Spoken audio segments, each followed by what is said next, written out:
आजुक जे अहाँके ई क्लास या ई छंद शास्त्र पर अछि, की पर अछि? छंद शास्त्र पर, याद रखब। और छंद पर अछि, छंद में किछु हमरा सीमित छंद देने छै, वएह छंद पर जे छै से हमरा पढ़बाक छै। छंद सब मोटा मोटी अहाँके जे छै ने 3 से 4 टा क्वेश्चन अहाँके छंद सब पूछे छै। मतलब काव्य शास्त्र छै तऽ काव्य शास्त्र में औरो टॉपिक देने छै ने, तऽ सबटा टॉपिक मिला के जे छै से कम 3 से 4 टा एहिमे से छंद में से क्वेश्चन अबै छै। तऽ छंद जे छै से कितनो रटि लेबै, रटला से काज नहीं चलत।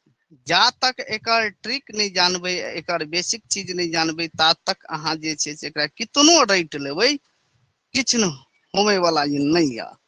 तऽ देखियौ, सबसे पहिने छंद। छंद एक तरह से कहल जाय तऽ ई व्याकरण छै। आब कहबै व्याकरण कोना भऽ गेलै, तऽ देखियौ छंद साहित्य के 2 भाग में डिवाइड कयल गेल छै। जे हम स्टार्टिंगे में कहलहुँ, साहित्य के 2 भाग में डिवाइड कयल गेल छै।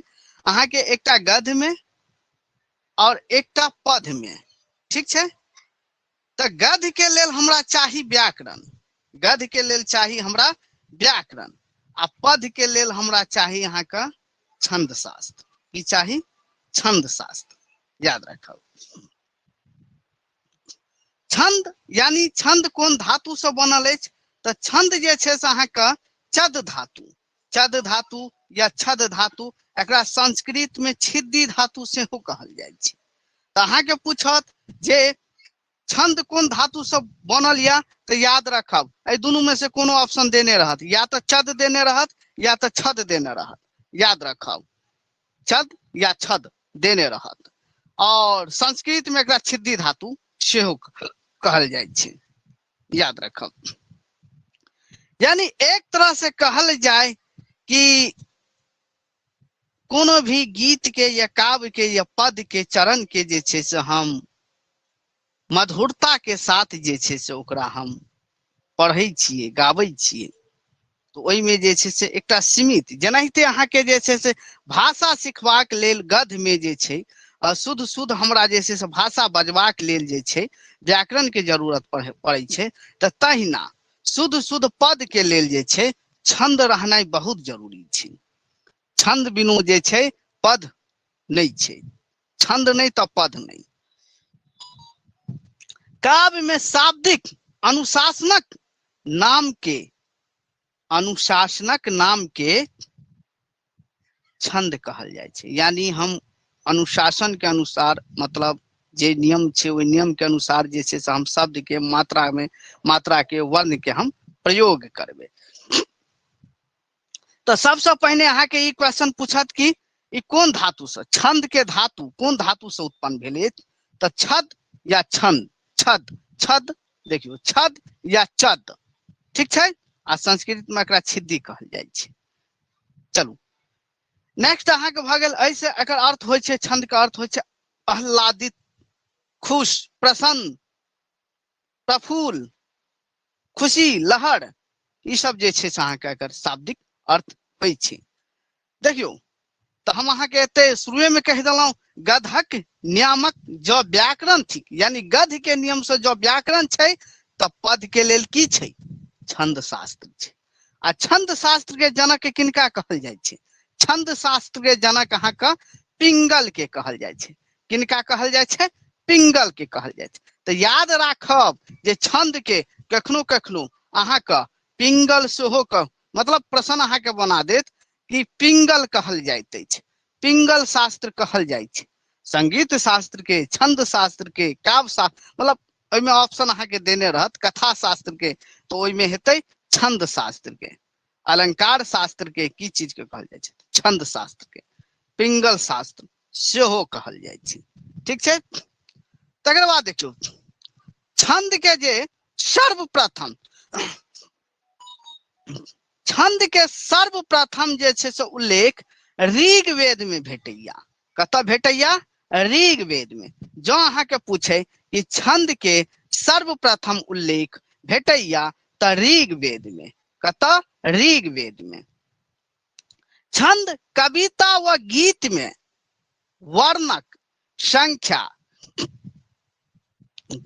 देखियो छंद जे होइ छै, चाहे गीत होइ छै, गीत होइ छै, कविता होइ छै, तो ओइ गीत आ कविता में जे वर्ण होइ छै ने, वर्ण के संख्या और वर्णक संख्या और स्थान से संबंधित नियम के कहल जाइ छै।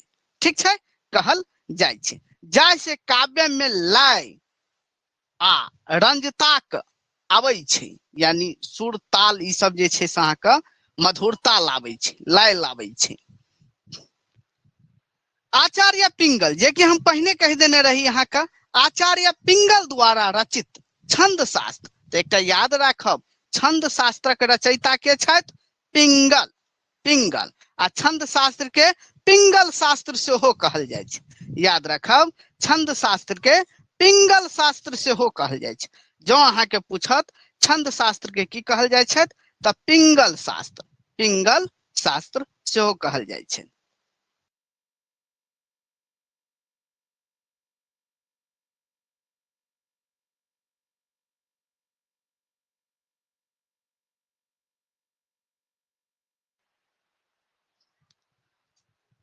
चलू अगला अछि वर्ण। अब हम आबि जाइ छी वर्ण। वर्ण अहाँ गद्यों में पढ़ने हेबै, वर्ण अहाँ गद्यों में पढ़ने हेबै और पद्यों में पढ़ने हेबै। पद में एखन हम पढ़ि रहल छी, वर्ण गद्य आ पद दुनू में हम पढ़ि रहल छी। गद्य में तो पढ़ने छी व्याकरण में, मुदा हम पद में सेहो पढ़बै। गद्य में जे छै से, गद्य में वर्ण यानी व्यंजन आ वर्ण दुनू के रोल होइ छै। ओतऽ दुनू गोटे रोल निभाबै छै, यानी दुनू वर्ण जे छै से रोल निभाबै छै। मुदा एहिठाम जे छै मात्र स्वर वर्ण जे छै से स्वर वर्ण के रोल छै। एहिमे व्यंजन वर्ण के कोनो रोल नहीं छै, याद रखब। तऽ व्याकरणक अनुसार वर्ण दू प्रकार के होइत अछि, पहिल स्वर वर्ण और दोसर व्यंजन वर्ण, याद रखब। मुदा छंद शास्त्र में मात्र स्वर के वर्ण मानल गेल अछि। छंद शास्त्र में मात्र स्वर के वर्ण मानल गेल अछि, बुझ गेलौं। तो वर्ण एकरे कहल जाइ छै ई छंद में। ठीक छै, आब हम आबि जाइ छी मात्रा में।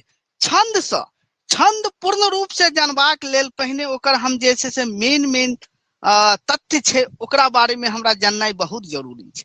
जा धरि हम एकर मेन, आ मान लिया हम पहिने छंद जाने के लेल हम छोटी छोटी चीज के नहीं जानबै, ता धरि जे छै से हम छंद नहीं बुझबै। तऽ तैं लऽ के ई चीज सब जाननाइ बहुत जरूरी छै। आब देखियौ मात्रा, आ मात्रा जे भऽ गेल तऽ एहिमे मात्रा बहुत रोल निभाबै छै, बहुत रोल निभाबै छै। जाहि वर्णक उच्चारण में देखियौ यानी अल्प समय जे लागे छै ओकरा कहल जाइ छै यानी एक मात्रा, आ ओइसे कनी ज्यादा समय लागे छै, दीर्घ समय लागे छै, ओकरा कहल जाइ छै दू मात्रा, जे हम व्याकरण में शायद अहाँ सबके शुरू में हम क्लास देने रही। तऽ तहिना ओहो में यानी जाहि वर्णक उच्चारण यानी मात्रा के जे प्रयोग होइ छै ओकरा मात्रा कहल छै। एक मात्रा, मात्रा सबके जे प्रयोग होइ छै ओकरा मात्रा कहल जाइ छै। यानी वर्ण में जे मात्रा सबके जे प्रयोग होइ छै ओकरा, तऽ देखियौ जाहि वर्णक उच्चारण में एक मात्रा लगैत अछि ओकरा की कहल जाइ छै। जेना एक मात्रा कै में लागै छै, जेना अ भऽ गेल, अ भऽ गेल, हर्षी भऽ गेल, हर्षु भऽ गेल, आ री भऽ गेल, री भऽ गेल। एहिमे मात्र एक वर्ण, एक मात्रा के प्रयोग होइ छै। एक मात्रा के प्रयोग होइ छै जेकरा कहल जाइ छै लघु मात्रा, लघु मात्रा। याद रखब एकरा की कहल जाइ छै, लघु मात्रा। लघु मात्रा सोझ एकटा रेखा होइ छै, सोझ एकटा रेखा होइ छै। ठीक छै, एकटा डंटा होइ छै सोझ एकटा। ठीक छै, एकरा हम लघु मात्रा कहै छियै, एहि चिन्ह के हम लघु मात्रा कहै छियै। ठीक छै, और एहिमे अल्प समय लागै छै, की लागै छै, अल्प समय लागै छै। जेना देखियौ, जेना हम एकटा उदाहरण देलहुँ, उदाहरण देलहुँ, एतऽ अहाँ वर्ण गिनियौ तऽ, जेना दिनकर छै, दिनकर, दिनकर, एहिमे कैटा वर्ण छै, एहिमे अहाँके 4टा वर्ण छै, 1 2 3 4।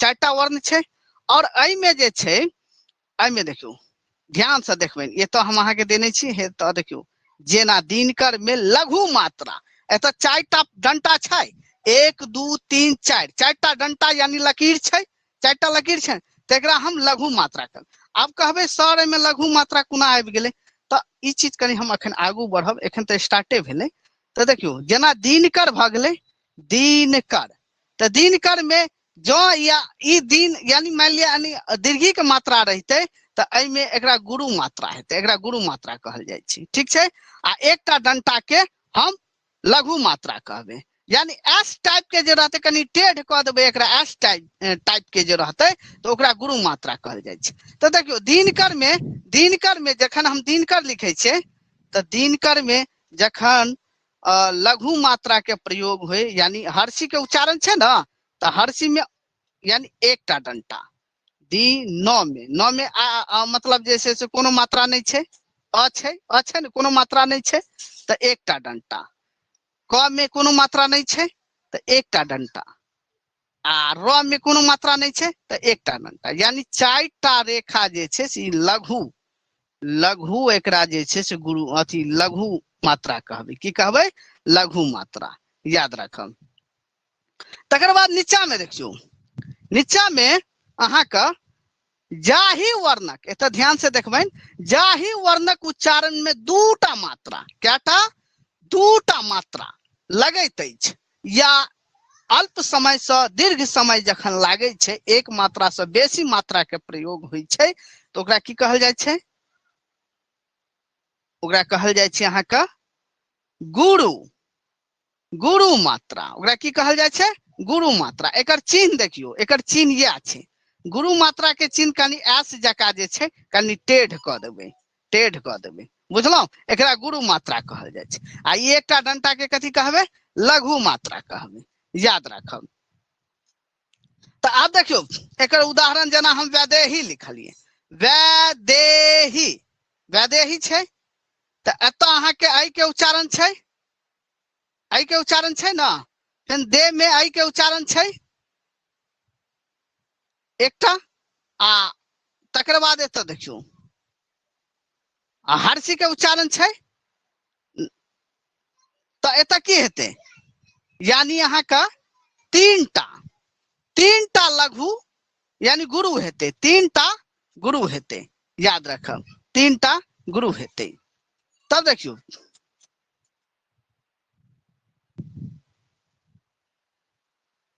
चलो नेक्स्ट पृष्ठ पर हम जा रहल छी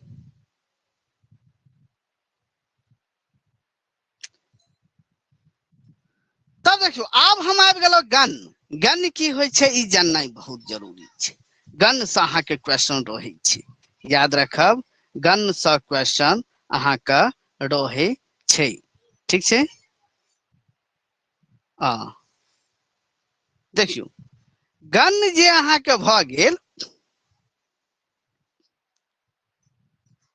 ई तीन अक्षरक कतेक तीन अक्षरक इकाई के तीन अक्षरक इकाई के गण कहल जाइ छै यानी एमे तीन अक्षर से ज्यादा जे छै से अहाँ का नहीं रहे छै तीन अक्षर से बेसी नहीं रहे छै और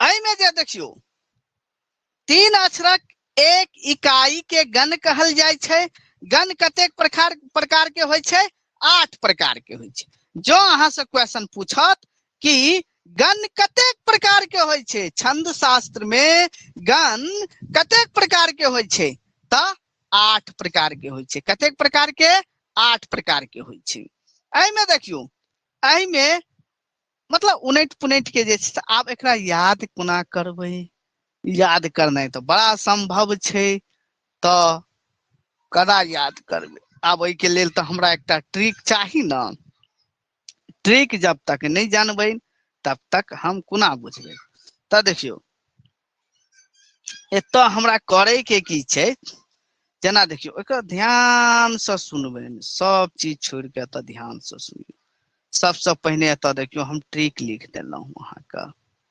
एतऽ एकरा हम य गण नाम से जानबै की जानबै यगन, मगन, तगन, रगन, जगन, भगन, नगन, नगन, शगन। तो हम जान गेलिए। आप कहबे अहाँ एते केना याद हेतै? जी स्वाभाविक बात छै, ओते कोना याद हेतै। तो एकर एकटा ट्रिक और छै, एकर चिन्ह भ गेलै बड़ा पहले लघु, लघु गुरु, दीर्घ गुरु, यानी लघु आ दीर्घ, लघु आ दीर्घ गुरु, यानी लघु मात्रा आ दीर्घ मात्रा, गुरु मात्रा, सॉरी मिस्टेक भ गेल, लघु मात्रा और गुरु मात्रा, फेन गुरु मात्रा, यानी लघु, गुरु और गुरु। इहो हमरा लिखबाक छलै, लेकिन हम कहलिए बहुत पैघ भ जेतै, एकरा हम ट्रिक के माध्यम से समझा देब। देखियो एकरा हम केना बजबै? लघु गुरु गुरु, गुरु गुरु गुरु, तीनू गुरु भ जेतै। एहिमे म गण में तीनू गुरु भ जेतै। तो आब हमरा याद कोना करे के छै? यह जे छै से गण पर पूरा खेल बेल छै, पूरा छंदक खेल बेल यह गण पर छै। आब एकर हम केलिए कि याद राखे के हम की केलिए, ई जते वर्ण छै न, जना जना म गण, त गण, र गण, ज गण, भ गण, न गण, स गण। तो एकटा एकर ट्रिक बना दी। य माता, य माता, रा ज भ न स। अब कहबे सर इहो कोना हेतै? तो हम बतबै छी। याद करऽ पड़त, एते तऽ कम से कम याद करऽ पड़त। अहाँ एकरा याद राखू। केकरा? एकरा याद राखू। एखन तो यहाँ पर खेल बेल छै एखन, और आगू जेबै तखन हम बढ़ैत जेबै तो सबटा डिटेल अहाँ के भेट जायत, आराम से जे छै से माथा में पूरा घुस जायत। तब देखियो याद रखे के एकटा छै, ई तो हम कनी सटा देने रहिए ऊपर में, फेर हम नीचा में एकरा अलग अलग केलिए। या माता राजभान सलगा, एकरा एनाहिते यादे करऽ पड़त। य माता, य माता राजभान सलगा। आप कहबे एहि पर देखो की सब बन रहल छै। य माता राजभान सलगा, ई ट्रिक भ गेल अहाँ के। आप कहबे सर एहिमे देखियो, एहिमे की छै, एतो हम सबटा लिख देने छी नीचा में, अहाँ अपन पीडीएफ में पढ़ि लेब। आब देखियो, एक मिनट, आब हमरा जे छै से याद करे के छै। ई हम अपना तरफ से एकटा जे छै से उदाहरण लेलहुँ, जेना जवान छै, तो हम पहिनिए कहलहुँ जे एकटा मात्रा रहते तो एकटा लघु मात्रा, और दूटा रहते तो दूटा, यानी एक से बेसी मात्रा रहते तो गुरु मात्रा, गुरु मात्रा। ठीक छै? तो देखियो एतऽ हम जवान लिखलिए, जवान, एकरे कहल जाय छै कि देखियो एतऽ शुरू में कह देलहुँ गण, 3 अक्षरक एक इकाई के गण कहल जाइत अछि। ठीक छै? तो एहिमे तो 3टा अक्षर छै, 3टा अक्षर से बेसी अहाँ के कतौ नजर आबि रहल अछि? हम जतेक उदाहरण लेलिए एहिमे 3टा अक्षर छै, आ चिन्हों में 3टा छै, या तो लघु छै, गुरु छै, गुरु छै लघु छै, गुरु छै लघु छै, एना कह के अहाँ के सबटा जे छै से चिन्ह छै। तो देखियो, जेना मान लिया, सबसे पहले हम ट्रिक के कनी एखन साइड कऽ दै छी, पहिने हम समझा दै छी। जवान, जवान, जवान छै, तो ज में एकटा मात्रा बा, आ के मात्रा छै, बा में आ के मात्रा छै, तो लघु, और न में कोनो मात्रा नहीं छै, तो आय, यानी जवान में देखियो एक, यानी लघु, गुरु, लघु। ठीक छै? एतऽ जे छै जवान, गुरु, देखियो एतऽ शायद उदाहरण हमरा से मिस्टेक भ गेल यऽ, उदाहरण ई नहि होबाक चाही, या तो जवानी कह दियो, ओकरा जवानी कह दियो। ठीक छै? कारण छै एतऽ अहाँ के ई मैचिंग नहीं कर रहल छै, जवानी कह दियो। या एतऽ कोनो एहन लिया जे लास्ट में गुरु अबै, लास्ट के वर्ण में गुरु अबै, आ बीच के वर्ण में गुरु अबै। ठीक छै?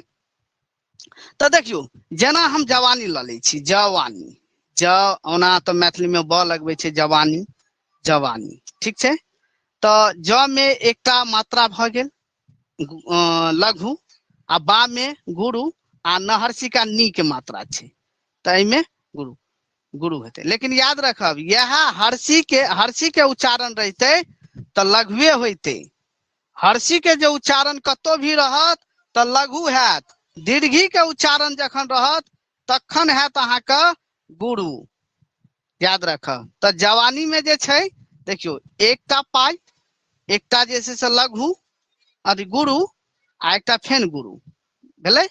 तकर बाद एतऽ देखियो वैदेही लिखल छै। वैदेही में तीनू गुरुए हेतै। वैदेही वैदेही तीनू में गुरुए हेतै गुरु। ठीक छै।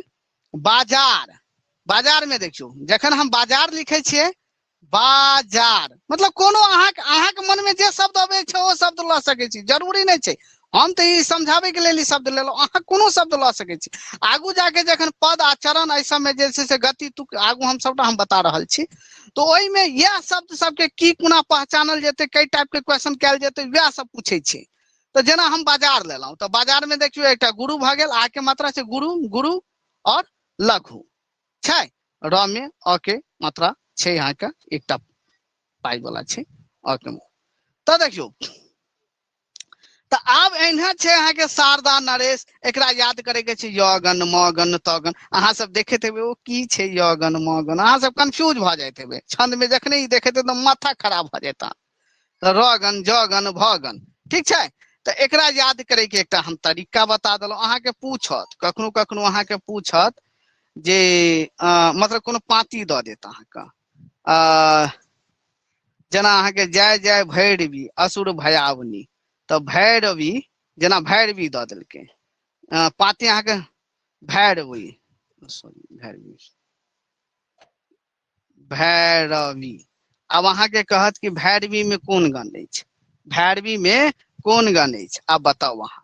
तो भैरवी में की हेतै लघु फेन लघु नहीं गुरु गुरु लघु आ फेन गुरु। तो लघु गुरु लघु आ गुरु छै। गुरु लघु आ गुरु छै।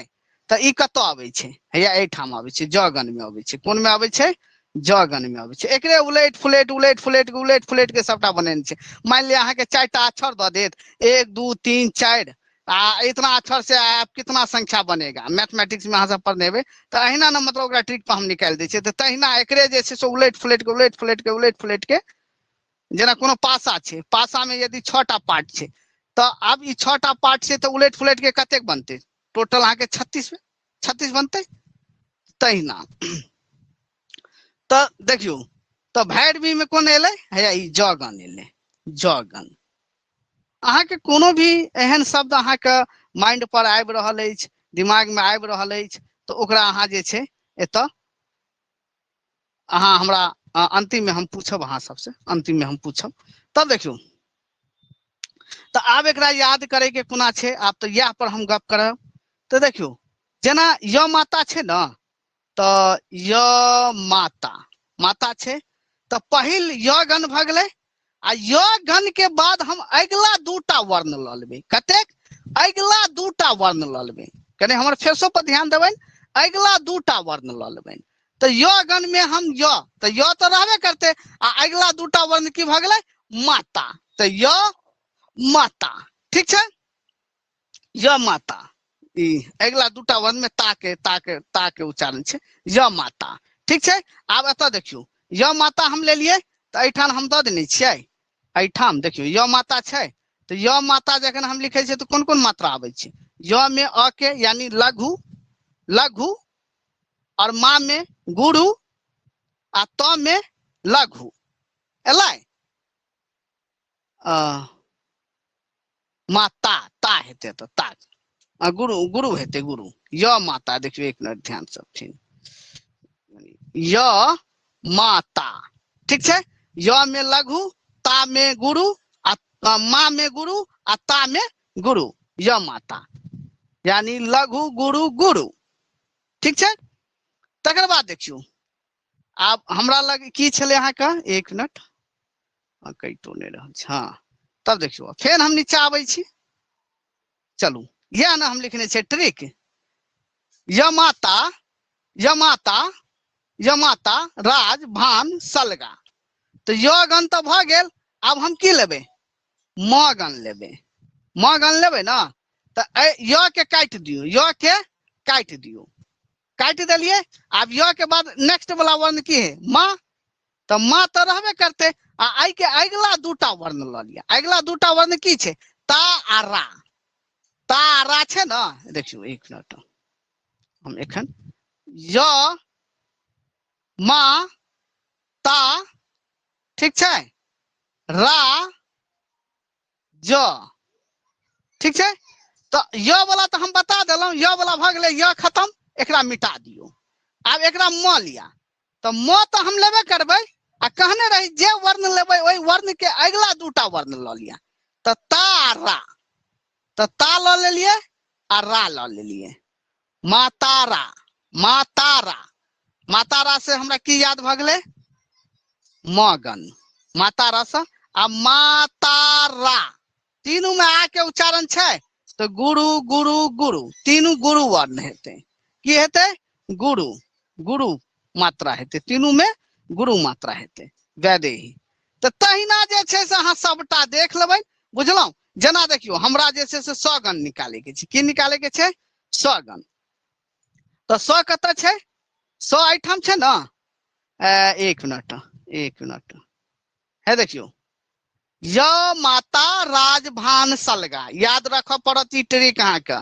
तो स छे अंतिम वर्ण, अंतिम गण की छे? स गण। तो स तो हम लेबे करबै, आ स के अगला गण की छे? ल और गा, सलगा। तो सलगा में देखियो, सलगा जखन हम लिखे छे तो की हेते?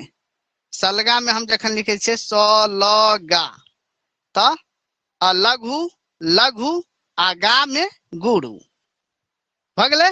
जेना वसुधा, तो वसुधा में देखियो लघु हर्षु के मात्रा छे, तो गुरु आ धा में फेन गुरु, वसुधा, ठीक छे। तब देखियो, चलो यह ट्रिक हमरा याद रखबाक छे, ठीक छे। एत हम नीचा में लिखो देलौं। हम मान लिया ई तो हम क्लास देलौं, जखन पीडीएफ रहत अहाँ कोना बुझबे? एहि के याद रखबाक लेल पहिल पहिल वर्ण आ अगला दू वर्ण लेबाक अछि। पहिल वर्ण तो लेबाक अछि और अगला दू वर्ण लेबाक अछि। जेना य गण के लेल य माता, य के बाद अगला वर्ण माता अछि, माँ आ ता अछि, ठीक छे। चलू नेक्स्ट हम पीडीएफ पर जा रहल छी। तब देखियो, आब जे छे से खेल बेल में अहाँ के शुरू भ रहल अछि।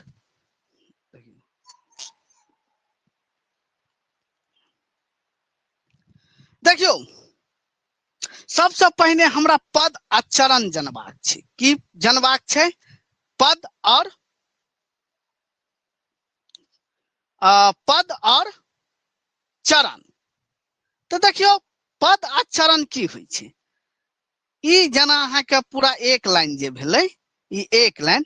जेना ब्रह्मा विष्णु महेश, ब्रह्मा विष्णु महेश मन मानल मानल अपने थिकू, अब प्रभु करियो निदेश भरल तमो गुण स छलौं, तमो गुण स छलौं। तो ई जे छे, ई अहाँ के पूरा लाइन जे देख रहल छिए, ई दुनू मिला के अहाँ के पद भ गेलै, यानी दूटा पद छे। की भ गेलै? दूटा पद भ गेलै। समझ गेलौं? पद इएह छे। अब रह गेल चरण। तो चरण देखियो केकरा कहल जाय छे? ई ब्रह्मा विष्णु महेश, ब्रह्मा विष्णु महेश के बाद कौमा छे, मन मानल अपने थिकू, कौमा छे, यानी दूटा चरण। चरण एक, चरण दू, हम लिखो देने छिए एठाम। चरण एक, चरण दू, ठीक छे। नीचा में देखियो, अब प्रभु करियो निदेश, अब प्रभु करिया निदेश, तो तीन चरण। और भरल तमो गुण स छलौं, तो ई चार चरण, एकरे चरण कहल जाय छे। गप बुझलौं? आ या चरण के अहाँ जे छे से ऊपर नीचा सेहो लिख सकै छी। तो ऊपर नीचा जे लिखबै तो कोना लिखबै? कखनो कखनो अहाँ देखैत हेबै जे पाँती सब जे एग्जाम में पूछे छे, जेना ब्रह्मा है देखियो, ब्रह्मा महेश ब्रह्मा विष्णु, एक मिनट, ब्रह्मा विष्णु महेश महेश फेन कोमा छे, कोमा के बाद हम ए के आगू हम पद नहीं लिख के एकरा हम नीचा में लिखबे, लेकिन एतक कोमा लगेना जरूरी छे।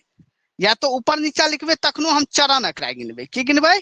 चरण गिनबे, याद रखब।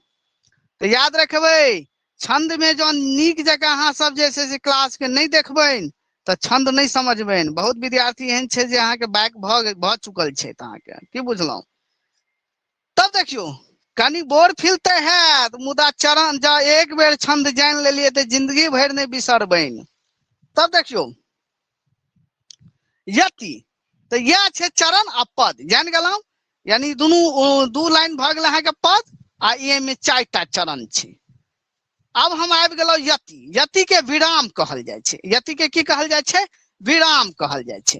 तो छंद में विराम होय छे, जना हम व्याकरण में जना विराम चिन्ह होय छे तहिना जे छे से छंदों में विराम होय छे। जना हम एकटा चरण बजलिए आ एकटा चरण के बाद हम जे कोमा लगेलिए, यह कोमा विराम छे। एकरे विराम विश्राम कहल जाय छे। छंद शास्त्र में विश्राम कहल जाय छे। तो ई चरण के बाद होय छे, चरण के बाद होय छे, प्रत्येक चरण के बाद लगाओल जाय छे, याद रखब। एहि में कोमा जे छे जना अपना सब किछो लिखे छिए कोमा द दै छे ने पद में, तो पद गद में, तो गद में से अत नहीं होय छे। एके बेर कोमा अहाँ के लागे छे कई में? एके बेर चरण के अंत में कोमा लागे छे, यानी विराम चिन्ह लागे छे। तो छंद शास्त्र में यति का अर्थ विश्राम होइत अछि। प्रत्येक छंद में 4 चरण होइत अछि आ प्रत्येक चरणक अंत में यति होइत अछि, अर्थात विश्राम होइत अछि। तो देखियो जना ऊपर का उदाहरण छोड़ दियो, हम नीचे आबि जाय छी। जना जय जय भैरवी असुर भयावनी, जय जय भैरवी असुर भयावनी, पशुपति भावनी माया, सहज सुमति वर दिया है गोसाउनी, अनुगति गति तू पाया। तो देखियो एतो हम अहाँ के जे से विराम ले लिए, एठाम विराम ले लिए, दूठा यानी अंतिमों में हम विराम ले लिए, यानी फुल स्टॉप भ गेले। अहाँ के अंतिमों में हम विराम ले लिए। ई दूटा अहाँ के जे से फुल स्टॉप छे, एतो हम विराम ले लिए, बुझ गेलौ। तो एकरे कहल जाय छे यति। की कहल जाय छे? यति। यति का अर्थ की भेलै? विराम, विश्राम। तब देखियो अगला अछि गति। की छे? गति। गति जो आवाज के कोनो प्रॉब्लम हेते तो हमरा मैसेज करब या फोन करब। गति, गति देखियो गति पढ़ैत समय में, यानी जखन हम काव्य पढ़ै छिए तो एखन एक मिनट अहाँ सब कनी पानी पी ली।